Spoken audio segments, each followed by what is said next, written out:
ఈ 10th వీక్లో కెప్టెన్గా తనుజ అయ్యింది. కెప్టెన్సీ కంటెండర్స్గా రీతు, నిఖిల్, తనుజ అయ్యారు. ఈ ముగ్గురికి ఒక ఫైనల్ కెప్టెన్సీ టాస్క్ ఇవ్వడం జరిగింది. ఆ టాస్క్ ద్వారా ఈ వారం తనుజ కెప్టెన్ అయ్యింది. తనుజ ఇంతకు ముందు వారం కెప్టెన్ అవ్వలేదు అని చాలామంది ఆడియన్స్ బాధపడ్డారు. కానీ ఇంతకు ముందు వారం తనుజ కెప్టెన్ అవ్వడం కన్నా ఈ వారం కెప్టెన్ అవ్వడం ఇంకా స్పెషల్.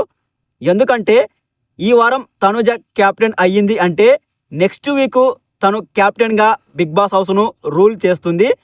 అంటే నెక్స్ట్ వీక్ ఫ్యామిలీ వీక్లో తన ఫ్యామిలీ మెంబర్స్ హౌస్లోకి వస్తారు. తన ఫ్యామిలీ మెంబర్స్ హౌస్లోకి వచ్చిన వారం తను కెప్టెన్గా ఉండడం అన్నది ఇంకా స్పెషల్ కెప్టెన్సీ అవుతుంది. మరి మీలో ఈ వారం తనుజ కెప్టెన్ అవ్వడం హ్యాపీగా ఫీల్ అయ్యే వాళ్ళు ఉంటే సూపర్ తనుజ అని కామెంట్ చేయండి.